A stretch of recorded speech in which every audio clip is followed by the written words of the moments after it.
Now, since the time of my grandfather, medicine as a concept has focused mainly on fixing things that went wrong. And we have become excellent experts in this. And when I was in high school, I had to learn French. And I remember a play that we had to read, which was called Le Docteur Knock by Jules Romains. And there's a famous, it's a story about a doctor who goes to a small village in rural France, where everybody was happy and living happily and died happily. And then he introduced the concept of disease. And so everybody became a patient. So tout homme bien portant est un malade qui s'ignore is a famous sentence. And this is the paradigm of medicine as we know it. 98% of our budget, of our 44 billion euros that we spend in Belgium on healthcare, 98% is spent on fixing things that went wrong. We are spending only 2 or 3% on preventing that things might go wrong. And now we are touching again on the concept of value-based healthcare. Now, in the current situation, and I'm not talking about COVID for the moment, but let's talk about BC, before COVID, and not after COVID. We have reached the limits of our current paradigm, of our current healthcare system, because of a number of challenges. And most academics and most people on the field feel and know that the system as we know it today is actually unsustainable. Because of the following, I'll give you some of the reasons why. The graying patients.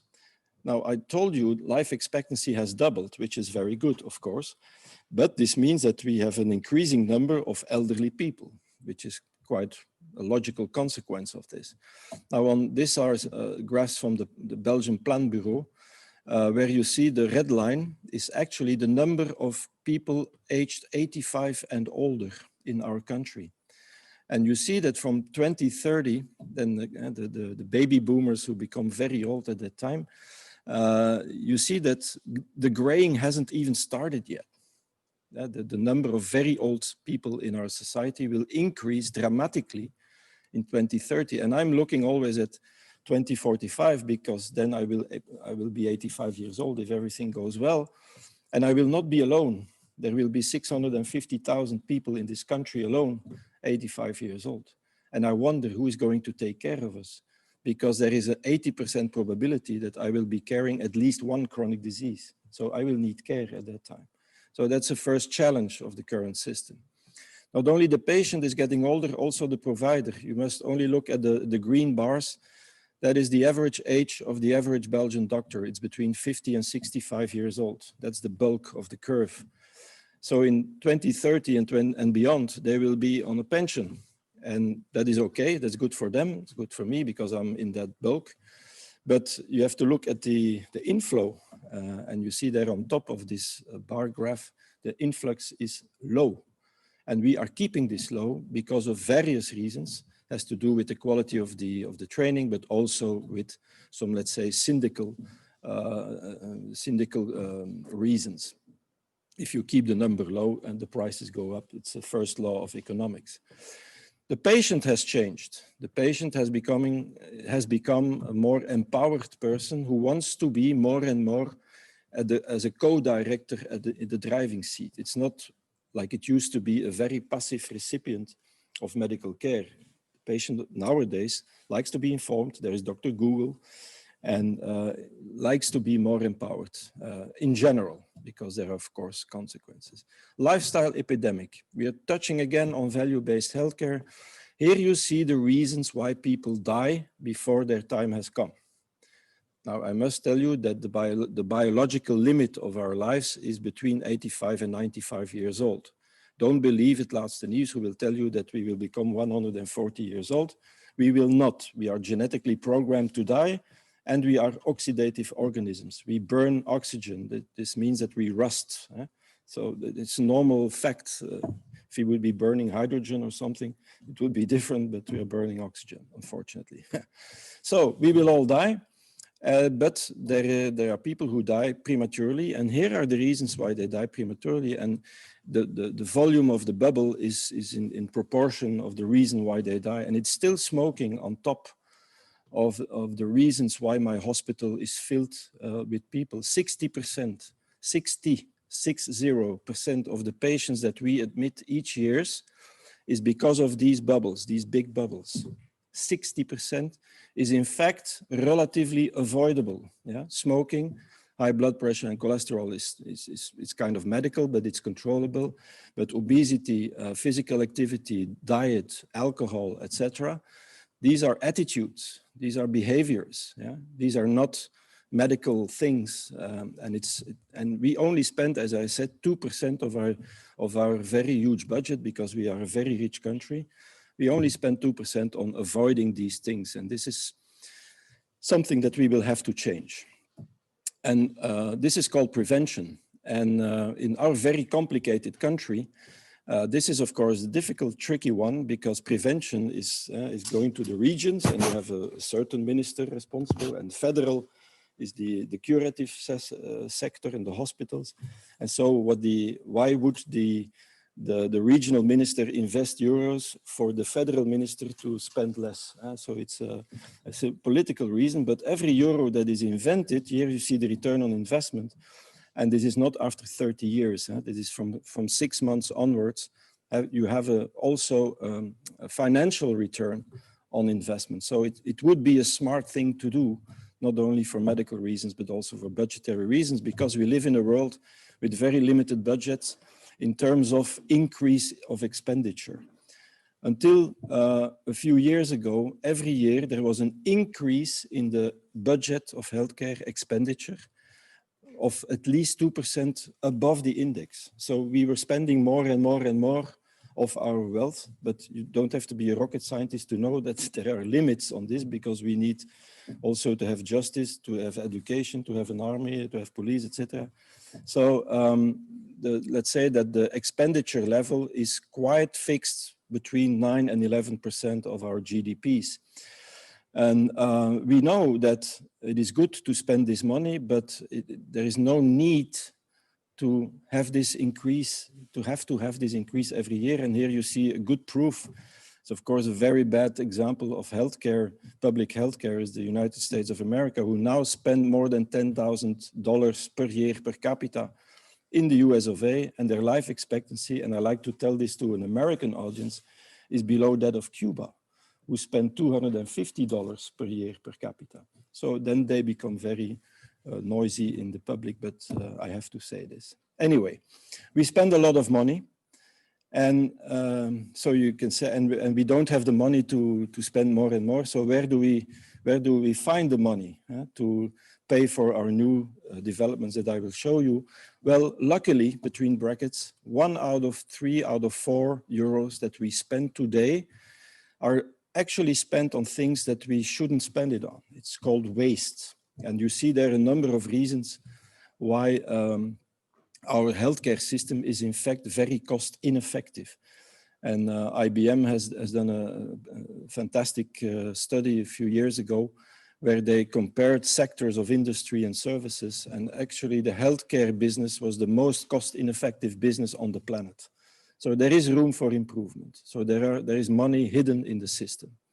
You also have to know that the Pareto rule is very much active in healthcare, that 50% of what we spend on healthcare is actually spent on 5% of the population.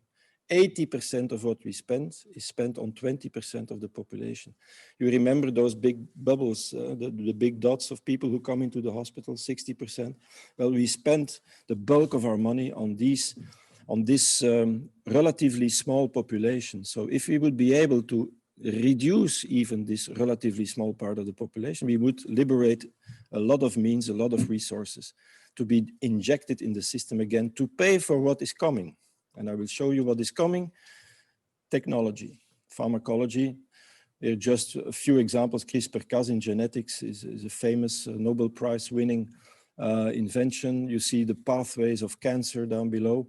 And you see that there is a huge evolution, of course, which we applaud, of course. The explosion of knowledge is incredible.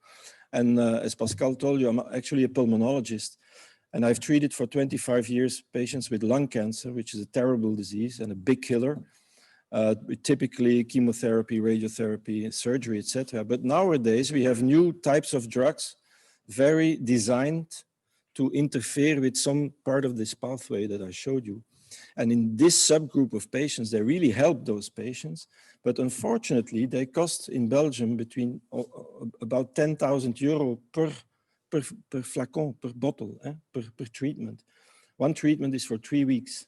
Yeah. So you spend as a society on this incredible number of lung cancer patients, 10,000 euros per month, let's say.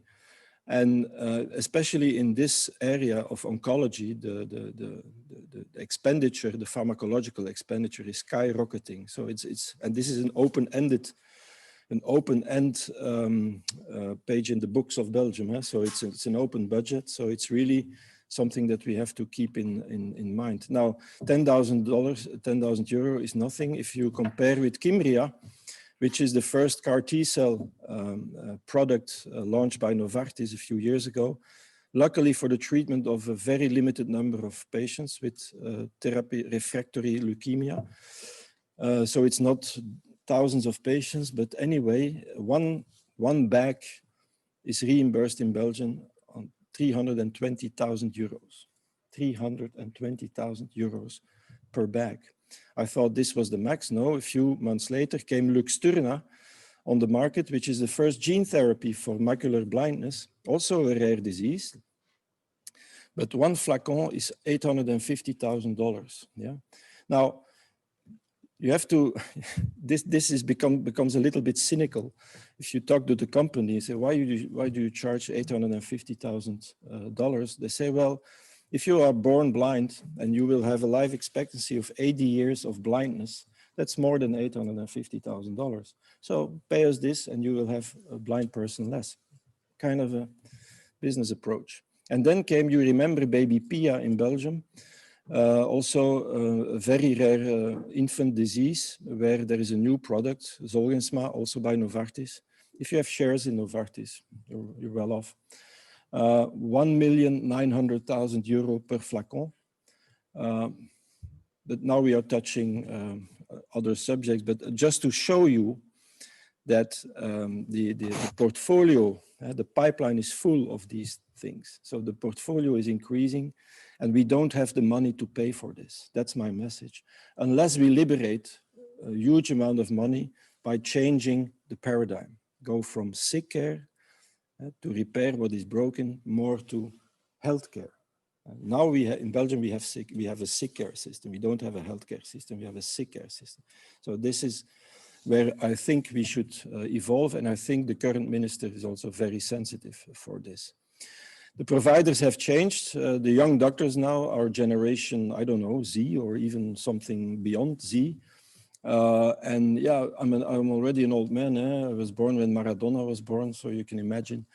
But this is actually a good thing. These are first-year students in med school visiting the Rijksmuseum in Amsterdam, looking at Rembrandt, as you see. And so this is good because this will be their medicine. This will be their job. It will be digital, remote, agile, flexible. And it will not be the image of the doctor that I showed you as my first slide. It's another way, another system, another paradigm. And I will give you some examples in this.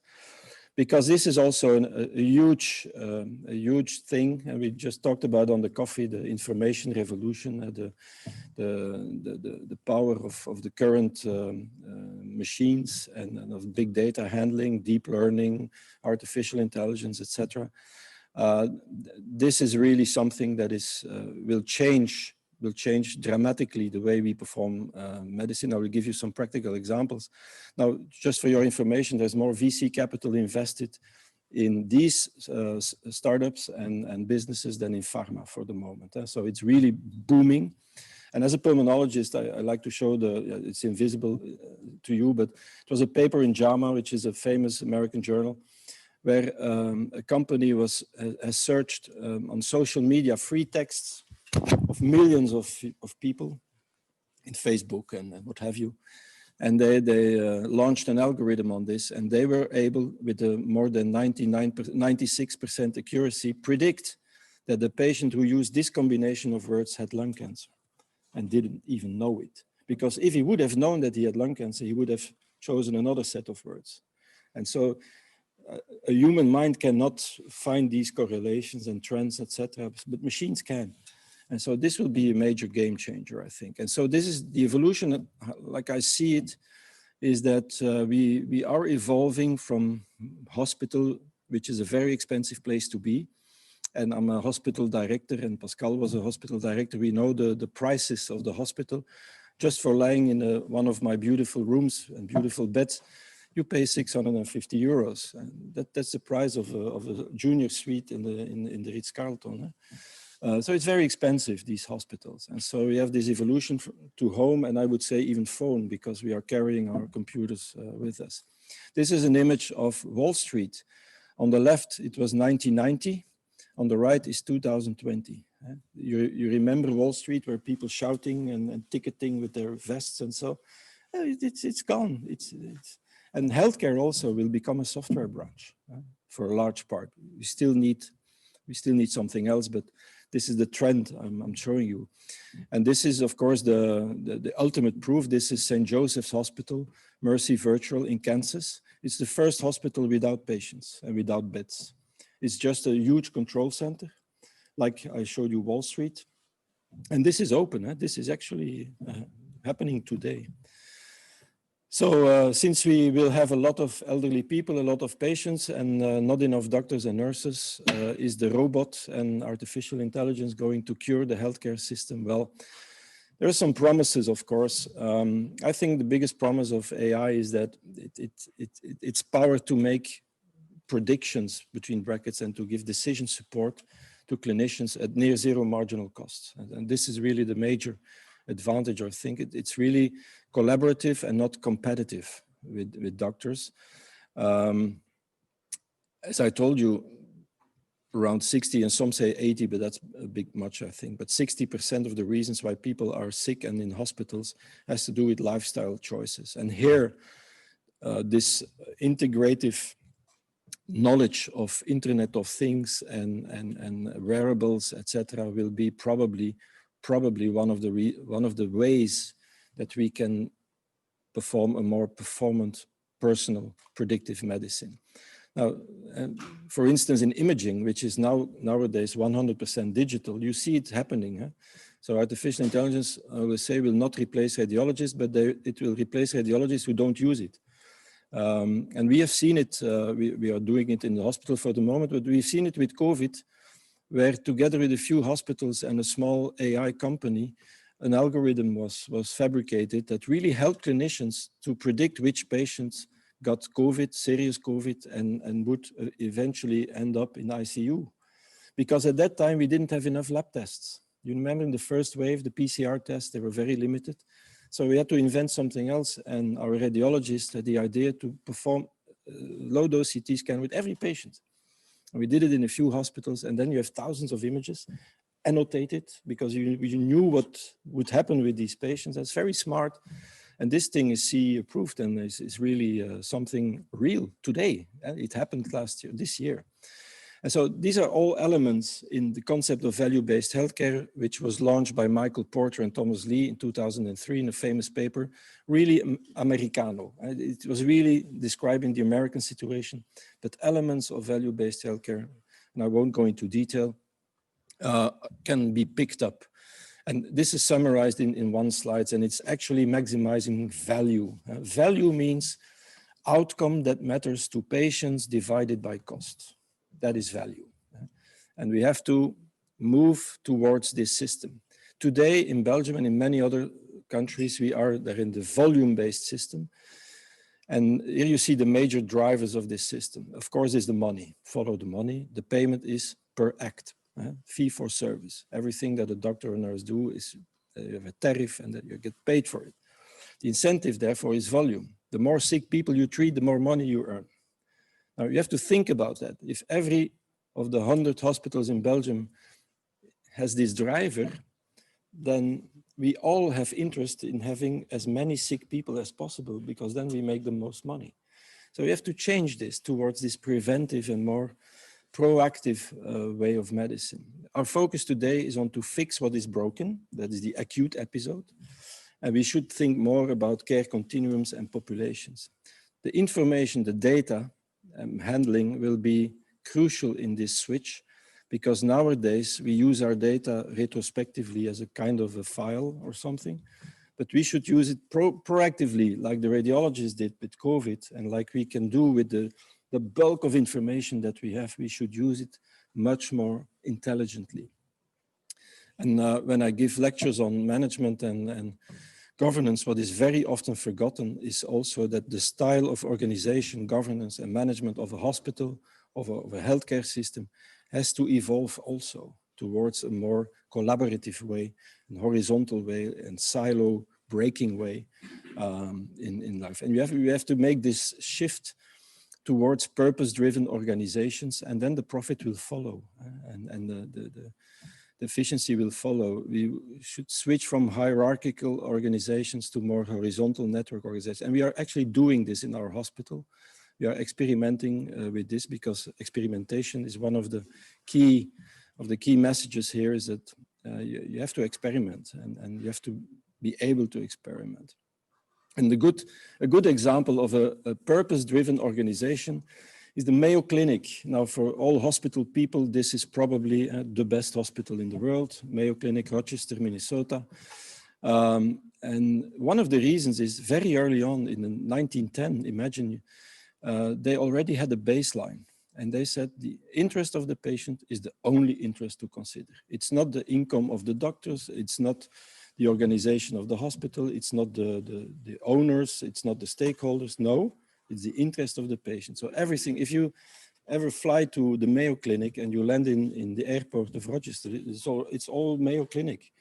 And everything is done to comfort and to make the experience for the patient. So in summary, what we should have, I think, in the future is a system that saves and fosters health collectively, like we did until now, with collective preventive measures. You should stop smoking, but also more personally. And there the new technology can help. Genetics, but also the integration of data surrounding you can help you to pinpoint very personally for you, Mr. Janssens, you should do this because otherwise this will happen with you, not with all the Janssenses of this world, but very personally. If that system fails, and it will go wrong because shit will happen, we will break our legs and have infarctions or have cancers because we are getting very old, and cancer is a disease of the elderly, then we should have a healthcare system and enough money to use modern technology to treat those patients. And this is, I think, the holy grail between brackets where we have to evolve. I've told you this. And then it has to do with financing. That's the driver of how, the big driver is to change the financial incentives in this sector. And but this is getting a little bit technical. I'll switch this. So this is the evolution where we should go from a sick care damage control system to a more proactive, preventive, more wellness-based healthcare system. And it has been picked up in you may have heard of the Health in All Things campaign from one of the mutualities. They say it's not only this medical thing, it's also air pollution, sound pollution, it's where you work, it's your, you know what the biggest proxy is of your life expectancy in Belgium nowadays? It's your postal code. That's the best predictor of your life expectancy. If you live in 1000 Brussels in the Canal Zone, or you live in Sint Maartens-Latem, you have a life expectancy difference of 8 years. That is more than smoking or not smoking. So that's a good proxy of health in all things. And I think we should evolve more towards this population-based logic. Practically, what are we doing? Are we doing this? Yes, we are doing this. As a society, we are taking steps. But the actual image that you see here of an integrated system where society and healthcare are working together, we are not there yet. For the moment, you see there primary care, secondary care, tertiary care in the middle of the image. Actually, we are only working today on something in secondary and tertiary care, which is called hospital networking. Hospitals should be networks, sorry for the Dutch slide, But we are talking and working now 6 years on this, and it still didn't happen. It's on paper, it's there, but in practical, nothing has happened actually, because the main driver is finance, and this has not changed accordingly. So, but we should go beyond these hospital networks, which are actually details in the chain, and we should integrate with first line, with GPs, with home care, etc. And during COVID, we have done that. The sector has done that. We have made collaborative networks with our GPs, with the woonzorgcentra, the elderly care settings in our environment, whereas we had no financial ways to do it. We just did it, and many hospitals did so. So it is possible. You are all engineers, and it's always, it's a good thing, I think, to explain why hospitals are so complex. And actually there was a paper by a Finnish engineer who analyzed what is happening in hospitals. And there are at least 7 different operating modes or businesses which are run in a single institution with the same people and the same rules and the same CAO and the same what have you, the same financing system. And actually it's 7 very different businesses. And this is why it's so complex, and why there is not a single hospital on the planet which is acting smoothly. And why this business is so cost ineffective, as I told you, is we still try, like we did in the 18th century with the first hospitals, to put everything under one roof. And you see there the 7 different businesses, and to give you, you have to read this in detail, but just 2 things. If you look at an emergency department, you should run it like you run an army or a fire department. Usually it's very quiet, and then catastrophe hits you, a pandemic, a terrorist attack, whatever, a big fire, and so forth. And if you look at care, for instance, that is elderly care, that is something completely different. And the business you can compare it with is like maintenance. And then you have elective businesses like hip surgery or knee surgery. That is like a Volvo car company. That is Lean, Six Sigma, that is automotive, very low variability, very standardized way of working. But if you would like to introduce Lean and Six Sigma in an emergency department, I get thrown out with feathers and petrol. You know, it's impossible to run, and that has been something that is very little understood by many hospital boards, etc. Is that you have to manage all these different businesses in your hospital in a different way. And it's all about organizing production. You are all engineers, and it has to do with lead time bias and product variability. And if you have a very low variability and a short lead time bias, then it's for Volvo cars. And it's called a focus factory. If you go to Germany, you have a Martini Klinikum. It's a hospital that only does prostate surgery, but they are the best in the world because that's a factory. It's very standardized, it's very quality controlled, etc. You have eye clinics like this. You have the Coxa clinic in Finland, in Tampere, that is called Focus Factory. In our hospital, we have like one Focus Factory. Actually, it's a fertility clinic. It's a PME. It's a small enterprise. It's almost standalone, but they only do this, and they don't have to worry about the emergency department or the radiology department. They just do fertility processes, which is very predictable, very standardizable, and very Focus Factory-like. So you have other alternative models. I told you have these 7 businesses in a hospital, but you can also organize your hospital differently. For instance, in bigger Stockholm area, there is one university hospital which is called Karolinska. You may know the name from Karolinska University, but it's also the name of the hospital. The new Karolinska, it has been a very difficult process, but it has ended up with a very small, very focused hospital. They don't even have an emergency room anymore. They are just tertiary care of the 6, 7 other general hospitals which are in their network. That's another way to organize things. Another example is Vimercate in Lombardia in Italy, where they organize their hospital in function of the patient needs.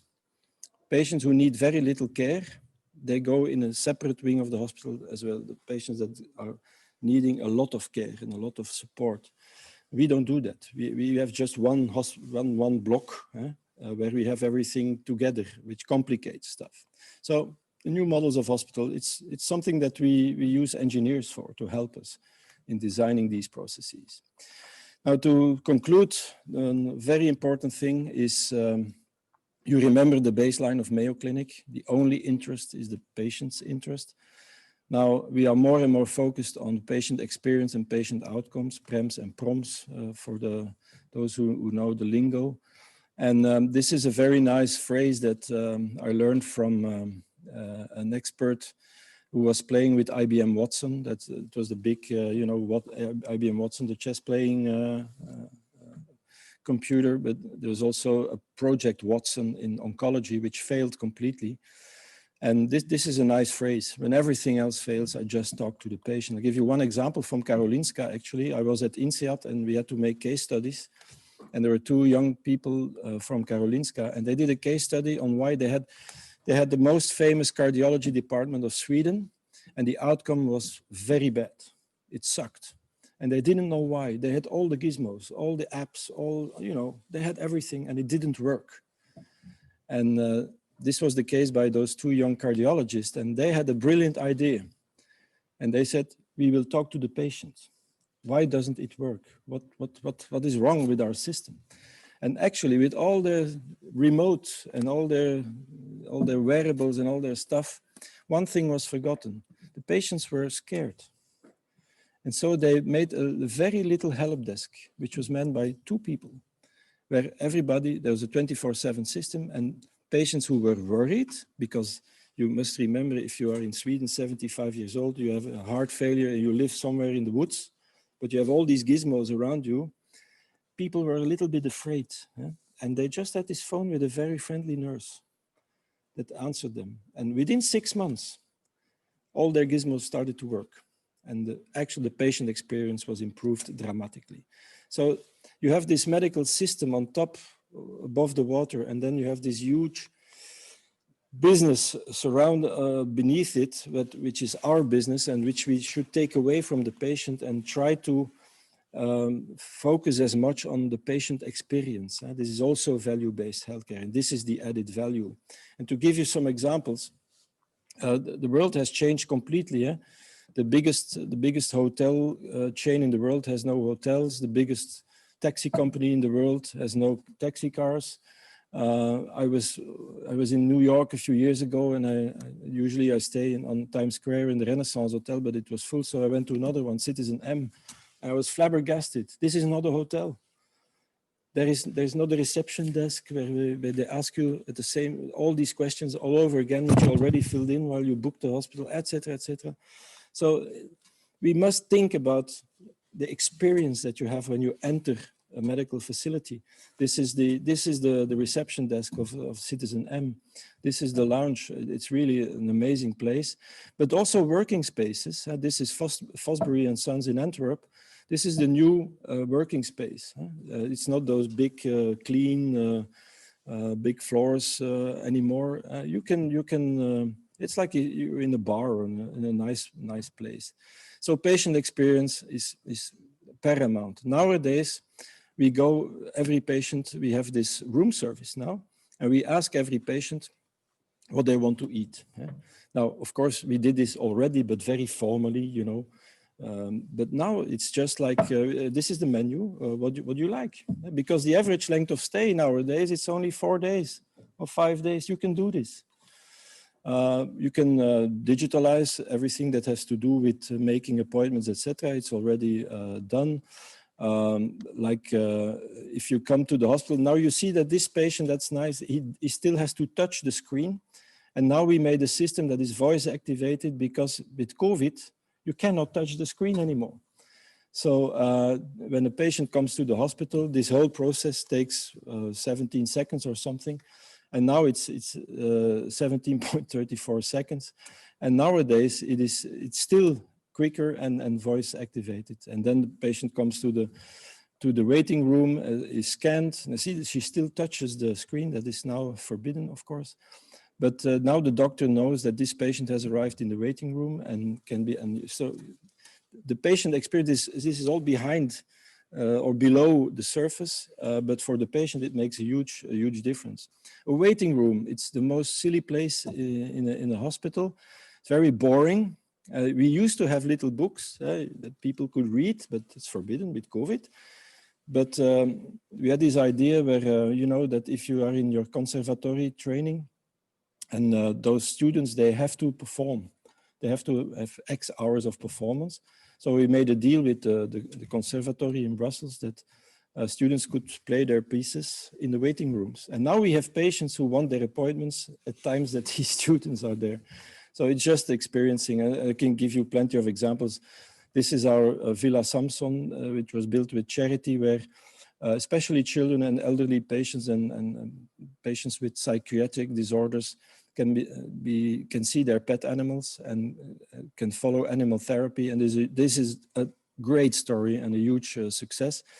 But it's in all things. The new operating theater, yeah, well, it gives you a nice, not only for the anesthesia, and we measure everything. That's another thing. We measure the satisfaction with every patient that comes to the hospital, and we measure the net performance score, you know all that. But we also have open fields where patients can give their opinions, etc. Supporting services also for engineers should be below the surface completely. This is a hospital of the University Hospital of Oslo, which was built around logistics, and everything is fully automatic. There is no logistic team walking around with stuff. It's all robots. Very impressive, completely automated pharmacy, and so forth. And then to finalize, because you are engineers, I thought it was a good idea that, you know, there's this TV series now, Blackout, and you remember, and then there's the discussion about the nuclear plants, etc. So a few years ago, there was this when the power plants were off, that I remember in November, a minister said, it's not excluded that we would have a blackout. You remember this a few years ago? So what we did then was to make an energy, smart grid energy system on our campus, where we would be 100% still active. We have enough energy for 5 days to be fully active. So that, and that was tested we test this every year. And we are one of the few hospitals who are really, who can say, blackout, we don't care. As long as we have diesel, we will be, we will be good. But you have to test this, because you have always 30 patients on respirators and you have 10 ORs going on, and you cannot back all those patients for 2 days. It's impossible. So you have to have a smart system to tackle this. And I'll go over this. And that's called, yeah, a smart hospital in a smart city on a smart university campus. Maybe one slide on COVID. What have we learned from the, what has COVID to do with what I just told you? We have learned a lot. Although it was stated that pandemics were about to happen, not a single country was prepared. We have to say that Belgium was not prepared, but actually nobody was prepared. So we have to think about it. And every 50 to 100 years we have this. So we should because the memory is very short. We forget all the time. But in 1919, sorry? Yeah, okay. Yeah, well, the big ones, it's maybe once in a century or twice in a century. In Belgium, I mean, I will not go into this, but with 9 ministers and 6 ministers for mouth masks, etc. This was really, we had bad luck, and we had a temporary government, etc. But okay, this is not the place to discuss this. I think we should use this as a lever to go beyond and to integrate healthcare, to change hospital financing. And I must say, last week I was with Minister Van den Broeke, who confirmed this, that they are really working on this. So I think it will happen. And for leadership and management, well, that is more like running a hospital in times of crisis. And to end, it's always, as they say, it's very difficult to make predictions, especially about the future. This was a contest in the 1960s where they asked artists to design 2022. And this was the image by Walter Molino. And if you talk about bubbles, these are bubbles. So with this, I would like to conclude and thank you for your attention.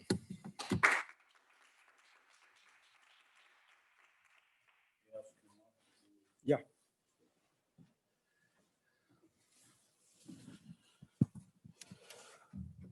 On behalf of our community, Marc, I'd like to thank you very much for the very open-minded synthesis. You have shown the challenges and opportunities, and I really appreciate it for our engineering community that you not only touched on technology conditions, but especially also on social, environmental, and economical issues to show how complicated it is to transfer such a system. And of course, they will remember patient first. You mention it quite often. So thanks for that message. We have time for a couple of questions. There were questions on the Q&A, but I like to start with a simple question, personal question. You study Latin mathematics. That's the basis for engineering. You didn't hesitate, or why did you study medicine and then a lot of leadership and management courses? That's a good question, because I was about to start engineering courses because my father was a civil engineer and I was interested, and I followed the Latin mathematics, where you were prepared for the entrance exam at that time, which I actually took. And then last minute, I don't know, I switched to medicine. And but so many years later, yeah, well, but during my medical career, you may remember this, I was one of the pioneers of what is called interventional pulmonology. Absolutely. Where we designed and used a lot of new techniques in the management of respiratory symptoms like laser, stenting, cryotherapy, electrotherapy, brachytherapy, etc., which were all engineering stuff. So I tried to mix a little bit. It's genetic determined, nevertheless, but that's another point of view towards the patient. Yeah, sorry, I have to. Yeah. During your lecture, we learned that value is quality over costs, and for me, quality is not only outcome, also experience of the patient divided by cost. By the way, for the audience, Michael Porter was a mechanical engineer, just to have some fun, and is still a mechanical engineer, by the way. He was last year even in Belgium. But from those components of value, experience, outcome, cost, where do we have to start? And where can the engineer be important? The engineer who likes to work in healthcare, maybe in the hospital, but it can also in a medical device company or whatever. And so, but from those three, especially from the Belgium hospital system generically, yeah, what you think we have to start, or what is the most critical one to make progress? But of course, we can say we will do it all together, of course. But, yeah. Well, one of my slides showed that we allow now, and this is relatively recently, we allow experimentation in the hospital in a controlled way. Of course, it's not chaos, but it's thanks to these experiments that you find out things where you can improve little things, but also big things. And it's the devil is in the details sometimes. If you looked at this process of the administrative process for a patient to enter a hospital, thanks to technology and thanks to process analysis and process engineering, literally, you can make this flawless. And so that for the patient, it's like entering Citizen M Hotel in New York. It just happens. But of course, it didn't just happen. They thought about it and they analyzed their processes till death, and this is somewhere, I think, that the support and the insights of an engineer are paramount. I give you another example. We are restructuring our pharmacy for the moment, the hospital pharmacy. And actually, this has two components, a pharmacy component, pharmaceutical component, but very much so a logistical component. It's like Amazon.com, but in small, You have stock management, you have processes, you have billing, you have ordering. This is for engineers. And this is where we use engineers to do. So, and a hospital is like a society in small, where you have these various levels, and then you have everything that touches directly to the medical outcome. Like I showed you the imaging, this were engineers which were doing it, engineers of this university together with the radiologist. So I think the opportunities are plenty, and we should just start and doing it. Just do it like Nike says, just do it. And then the major, and I'll finish with that, the major lever will be the financing system. That will really... Well, you touch, of course, very important issues. I think your message with your examples and answer was we have to reduce waste because it are processes, and before we digitize them, we have to optimize them. But a very good question from audience is, yeah, so you will include more technology, not only in treating the patient, but also in the process. Will it not lead to an increased cost at the beginning? And so that cost issue, is that not a confrontation by how to invest more technology and on the other hand, try to manage the total cost? Well, you touch in your last phase. For me, it's about the total cost of ownership of a process. Maybe we will have to invest more upfront as a capex of whatever, but the return will be there. It's like the slide I showed you with preventive medicine. Absolutely. You have to pay first, and then you collect your profits. So we are not afraid. So a long-term vision is needed for that. Exactly. Okay.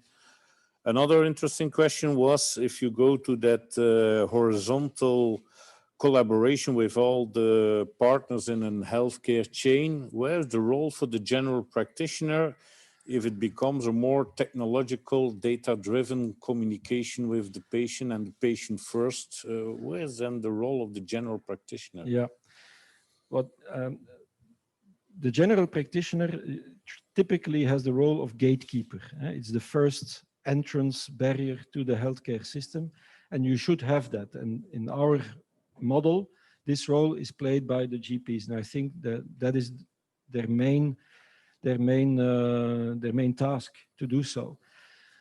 What is missing now in this system is I would almost say, the free exchange of information. Because the GPs have their own systems and the hospitals have their own systems, and there is some hubs and meta hubs, etc. It's very complex, very complicated, and doesn't work.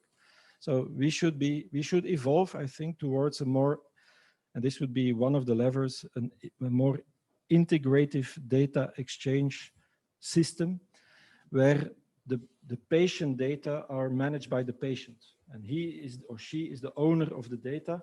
And the GP and the specialist and the nurse and the pharmacist, etc., can access to that system. I think that would be the mainstay. The moment we have this, it will be flawless, the collaboration. We almost had it with two GP big practices around our hospital during COVID, where we opened our information gates and we were almost online together, and then it worked. So for me, the role is crucial, especially if we go to a more preventive mode of action, and the GP will have the information on the patient, the personal information, and the patient shares this with the GP.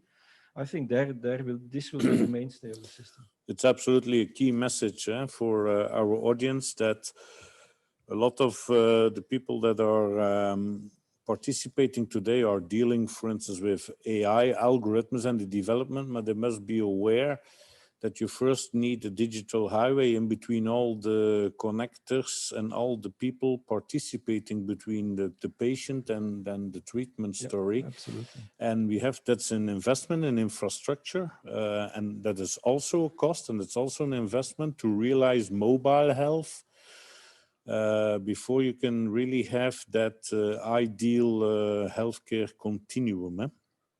So that's an important message.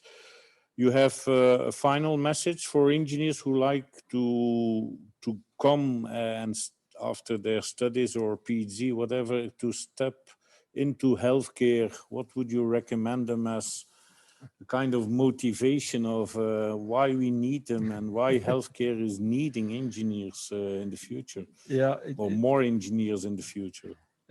This is a question for engineers, but actually it's for more than engineers, in the sense that a few weeks ago, just before the second peak in COVID, we invited schools to the hospital to have a look at what it means, COVID, because what we saw in Brussels especially, it's not a direct answer to your question, but I come to that.